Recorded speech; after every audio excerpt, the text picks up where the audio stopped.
아담과 하와로 시작된 이 죄악들이 노아 시대에 이르러서는 정말 온 세상에 가득 차 넘쳐났습니다. 하나님께서 땅 위에 사람 지으셨음을 한탄하셨습니다. 창세기 6장 7절입니다.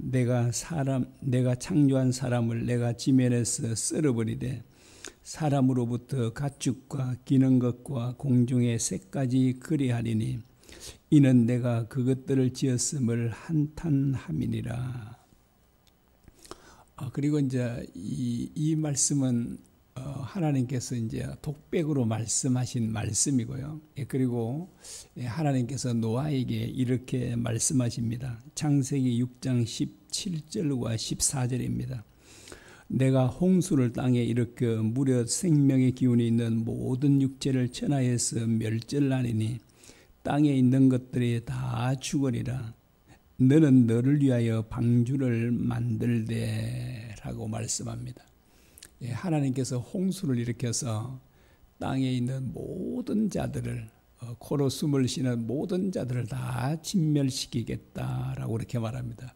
그래서 노아에게는 그것을 대비해서 심판을 대비해서 방주를 만들라라고 이렇게 말씀하셨습니다. 노아는 홍수로 온 세상을 심판하신다는 하나님의 말씀을 그대로 믿었습니다. 노아는 하나님께서 자기에게 명하신 대로 방주를 만들었습니다. 그러나 당시 사람들은 하나님의 말씀을 믿지 않았습니다. 그런데 참 놀라운 사실은 온 세상 사람들이 다 믿든지 안 믿든지 그것은 아무 상관이 없다는 사실입니다. 하나님께서는 말씀하시면, 약속하시면 그 말씀을 아무도 믿지 않아도 그 말씀을 반드시 이루신다라고 하는 것입니다. 하나님께서 말씀하신 대로 40주 40야를 비를 폭포수같이 내렸죠. 물론 이제 땅 안에 있는 물들도 다 솟아나게 했습니다. 그래서 이제 성경의 기록을 보면 높은 산에서도 가장 세계에서 높은 산에서도 약 15규빗이 물이 올라갔다라고 합니다. 이것은 이제 우리 이 미터로 좀 계산하면 약 7미터쯤 됩니다. 어마어마하죠. 가장 높은 산 꼭대기에서 7m를 물이 올라갔으니까 살 수 있는 자가 아무도 없겠죠. 심지어 공중에 날아다니는 새들도 단 한 마리도 살지 못했다라고 그렇게 말합니다. 창세기 7장 23절입니다. 지면의 모든 생물을 썰어버리시되 곧 사람과 가축과 기는 것과 공중의 새까지라. 이들을 땅에서 썰어버림을 당하였으되 오직 노아와 그와 함께 방주에 있던 자들만 남았더라 라고 합니다. 방주 안에 있는 사람들만 살고 그 밖에 있는 모든 사람들은 다 죽었다라고 이렇게 말합니다. 정말 하나님의 말씀은 두렵고 무섭죠. 왜냐하면 하나님의 말씀은 반드시 그대로 이루어지기 때문입니다. 그래서 우리가 하나님의 말씀을 두려워해야 할 이유가 바로 여기에 있습니다. 홍수 심판은 최후 심판의 축소판이 됩니다. 노아 홍수 심판 때 사람들은 둘로 나누어졌습니다. 구원받은 사람들과 구원받지 못한 사람들. 그런데 최후 심판 때도 사람들은 두 부류로 나누어지게 될 것입니다. 왜 어떤 사람들은 구원을 얻고 또 어떤 사람들은 구원을 얻지 못하는가 하는 것입니다. 그것은 믿음의 유무 때문에 그렇습니다. 그래서 하나님의 말씀을 믿는 사람은 구원을 얻고 믿지 않는 사람들은 구원을 얻지 못한다라고 하는 것입니다. 또 성경에 없는 얘기를 해보겠습니다. 여러분은 노아 홍수 때 가장 후회한 사람들은 누구였을까요? 퀴즈입니다. 누가 가장 후회했을까요? 예, 후회한 사람들이 참 많았겠죠. 예, 그런데 이제 순전히 이제 제가 생각하건대 가장 후회했던 사람들은 정말 이 노아 그 방주를 만드는 그 일에 매일같이 출근하다시피 했던 사람들. 그리고 마무리 공사 때는요, 진짜 뭐 방주 안에서 내 지나다시피 지냈을 것 아닙니까? 그래서 아마 그들은 어쩌면 노아보다도 방주 구조를 더 훤히 알았을 것입니다. 예, 그렇게 매일같이 방주를 만들고 방주 마무리 공사할 때는 맨날 방주 안에 있었던 일을 했던 그 사람들이 정말 홍수 심판에 일어났을 때 가장 후회하지 않았을까? 그들은 또 수없이 노아에게 들었을 거 아닙니까? 이걸 왜 짓는지 다 듣고 또 들었을 텐데도 그들은 하나님의 말씀을 전혀 믿지 않았던 것입니다. 그리고 이제 일주일 후에 이제 홍수 심판하신다 하나님께서 말씀하지 않습니까? 그때 노아는 분명히 그들에게 전달했을 겁니다. 여러분 참 이 방주를 만드는데 수고했습니다. 일주일 후면 하나님께서 홍수로 심판하신다고 합니다. 빨리 우리 함께 들어가시죠. 이렇게 그들에게 정말 간곡하게 부탁을 했을 겁니다. 그래도 안 믿어지니까요. 그런 일은 뭐 절대로 일어나지 않을 것이다 라고 그 생각이 굳건하게 있으니까 아무리 그렇게 그 권해도 그들은 듣지 않았던 것입니다. 최후 심판 때는 누가 가장 후회를 할까요? 불로 심판한다 그러지 않습니까? 불로 심판하는데 그때는 누가 가장 가슴을 치며 후회할까요? 최후 심판 때는 방주 만드는 일을 하지 않습니다. 그래서 그 기술자들은 안 해요. 이것도 이제 순전히 제 생각입니다. 뭐 아직 그 불심판이 일어나지도 않았지만 그때 아마 가슴을 치며 후회할 사람들은 유대교 지도자들처럼 교회 지도자들이 아닐까라고 생각합니다. 목사, 장로, 권사, 특히 목사가 아닐까, 목사님들이 아닐까. 여러분은 또 제 생각하고 다를 수도 있죠. 다를 수도 있지만 제가 생각한 것은 그렇습니다. 왜 목사님들이 후회할까요? 하나님의 말씀을 전하고 뭐 심판에 대한 말씀도 전하고 그렇게 전하면서도 실제로는 믿지 않은 그 목사님들이 나중에 그 심판을 받게 됐을 때 얼마나 정말 후회하겠습니까? 정말 누구보다도 믿어야 될 사람들이 믿지 않게 되었을 때 정말 후회하지 않을까라고 생각합니다. 홍수 심판 때는 부분적이라고 할 수 있죠. 홍수 심판 때는 바다의 고기들은 심판을 당하지 않았잖아요. 땅 위에 숨을 쉬는 그런 동물들, 사람들, 또 기어다니는 그런 곤충들, 이런 것들은 다 심판을 받았지만, 그 나무들, 풀들, 이런 건 심판받지 않았잖아요. 물론 고생은 했겠지만, 물속에 잠겨서 이런 건 했겠지만, 그런 이제 사람들이나 짐승들처럼 죽임을 당하지는 않았습니다. 그런데 마지막 최후 심판이죠. 종말 때 있을 심판, 불심판은 정말 모두를 심판하는 것입니다. 오늘 본문 10절입니다. 그러나 주의 날이 도둑같이 오리니 그 날에는 하늘이 큰 소리로 떠나가고 물질이 뜨거운 불에 풀어지고 땅과 그 중에 있는 모든 일이 드러나리로다. 이게 모든 일이 드러나리로다. 어떤 사본에는 타지리라 그 밑에 난해주를 보면 나오죠. 그리고 그 현대인 번역성이 이렇게 번역했습니다. 천체는 불에 타서 녹아버릴 것이며 땅과 거기 있는 모든 것이 타서 없어질 것입니다. 라고 합니다. 그 10절에 보면 하늘이 여기 보니까 큰 소리로 떠나가고 그렇게 말하고 있죠. 그런데 12절 하반절에 보시면 어떻게 된다고요? 그날에 하늘이 불에 타서 풀어지고 물질이 뜨거운 불에 녹아지려니와 라고 하죠. 여기에는 이제 땅 위에만 심판하는 것이 아니라 어디에도 심판한다고요? 하늘에도, 천체에도 하나님께서 불로 심판하신다라고 말씀을 하고 있습니다. 그래서 하늘과 땅, 그리고 땅 위의 모든 것들을 어떻게 해요?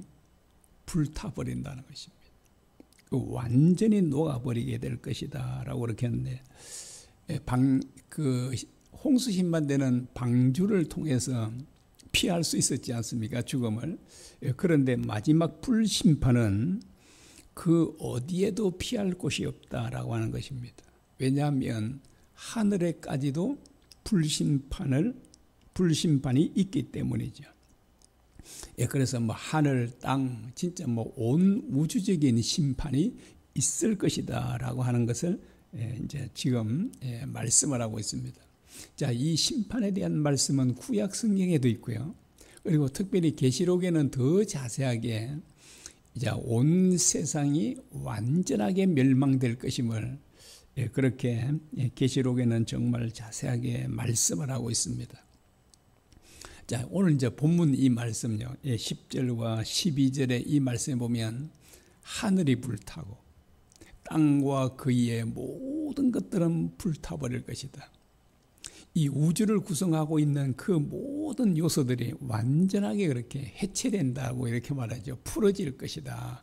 이렇게 이제 표현을 하고 있습니다. 여러분, 정말 이 말씀이 그대로 이루어질까요? 여러분은 어떻게 생각하시나요?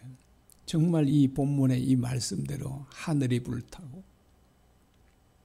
땅과 땅의 모든 것들이 완전하게 불타버린다고 하는 이 말씀, 모든 온 우주를 구성하는 그 모든 요소들이 완전히 풀어진다는 거예요. 자, 이 말씀이 불로 심판하신다는 이 말씀이 정말 그대로 이루어질까요? 아니면 안 이루어질까요? 근데 정말 이 말씀이요, 그대로 이루어진다면 진짜 뭐 어마어마한 일이지 않습니까? 그리고 이제 우리 구약 성경을 보면 하나님의 말씀은 뭐 몇십 년 전, 몇백 년 전 또는 몇천 년 전에 하나님께서 예언한 말씀들은 그대로 이루어졌잖아요. 정말 남김없이 이루어졌어요. 물론 이제 앞으로 일어날 일들도 예언하고 있는데요. 그래서 우리는 뭘 할 수 있냐니까 이미 하나님께서 말씀하신 것들을 다 이루신 걸 보면 이제 앞으로 일어날 이 예수님의 재림과 심판 이 모든 것도 반드시 이루어질 것임을 알 수 있습니다. 하나님께서는 자신의 말씀이 얼마나 완벽하게 이루어지는지를 이사야 55장 11절에 이렇게 말씀합니다. 내 입에서 나가는 말도 이와 같이 헛되이 내게로 돌아오지 아니하고 나의 기뻐하는 뜻을 이루며 내가 보낸 일에 형통함이니라 라고 합니다. 하나님께서 말씀하죠. 하나님의 입에서 나간 말씀은 절대로 헛되이 돌아오지 않는다고 합니다. 반드시 이루어질 것이다 라고 이렇게 말씀합니다. 그래서 홍수 심판 때도 정말 극소수의 몇몇 사람들만 믿었지 그 외에 믿지 않았잖아요. 에이고 그런 일은 절대로 일어나지 않을 거야 이렇지. 그래도 그들이 믿든지 안 믿든지 하나님의 말씀은 이루어졌지 않습니까? 지금도 자, 이 마지막 최후 심판을 믿는 사람보다 믿지 않은 사람들이 훨씬 더 많잖아요. 그리고 좀 이 마지막 심판을 믿는다고 하는 사람들 가운데도 말로만 믿고 진짜로 믿지 않는 사람들도 참 많이 있지 않습니까? 그런데 사람들이 정말 온 세상 사람들이 다 믿지 않을지라도 하나님께서는 말씀하신 그 말씀을 반드시 이루실 거예요. 그래서 하나님의 입에서 나온 말씀은 결코 헛되이 하나님께로 돌아가는 법이 없다라고 그렇게 말하고 있습니다. 그런데 정말 이 말씀을 하나님께서 불러 온 세상을 심판하신다는 말씀을 그대로 믿으면 어떨까요? 당연히 삶이 달라지겠죠. 여러분, 이 세상이 완전히 잿더미가 될 것이다. 어떤 것을 우리가 쌓고 또 모아놓은 것도 다 불탈버릴 것이다. 이것이 실제로 믿어지면 그 어떤 사람도요, 세상에 소망을 두고 살아가지 않을 것입니다.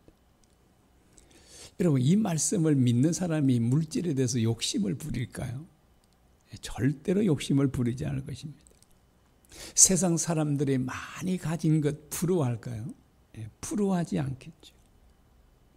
그리고 현재 자신이 내가 가진 것을 만족해하며 살아갈 것입니다. 그래서 사도 바울도 그렇게 말하자. 입을 것과 먹을 것이 있은즉 족한 줄로 알라라고 하잖아요.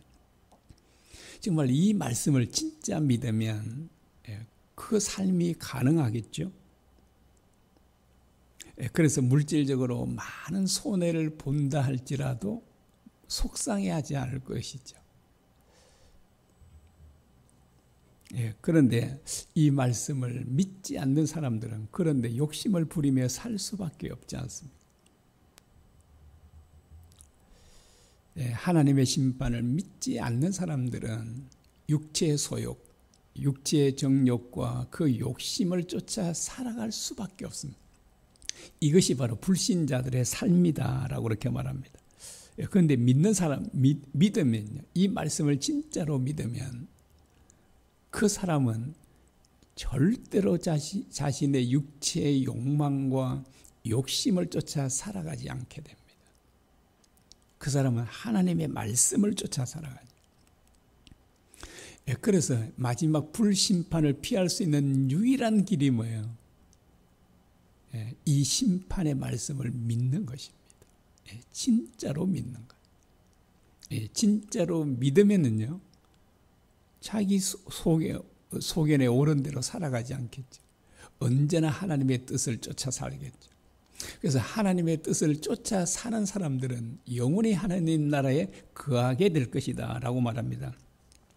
요한일서 2장 17절입니다. 이 세상도 그 정욕도 지나가되 오직 하나님의 뜻을 행하는 자는 영원히 거하느니라. 하나님의 뜻을 행하는 사람은 하나님 나라에서 영원히 살게 된다라고 합니다. 그래서 심판을 받아 멸망하지 않는다라고 말씀하고 있습니다. 여러분, 무엇이 중요하죠? 하나님의 말씀을 믿는 것이 중요합니다. 믿어야만 우리의 삶이 변화되는 거죠. 바뀌어지는 거죠. 믿지 않는 사람은 우리의 삶이 바뀌지 않는 것입니다. 자, 우리는 어떻게 믿음이 생기는지를 자주 들었죠. 어떻게 해요? 말씀을 듣고 묵상함으로, 또 믿음의 주이신 주님을 바라봄으로, 그리고 주님의 말씀에 순종함으로, 그리고 기도함으로 우리가 믿음이 생겨지게 된다라고 합니다. 그래서 우리가 이 믿음이 생기는 일에 우리가 온 힘을 다하고 시간을 많이 투자해야 될 것입니다. 그렇게 하다 보면 정말 이 하나님의 말씀이 그대로 믿어지게 되고, 믿어지면 우리의 삶은 저절로 변화가 일어나게 될 것입니다. 기도하겠습니다.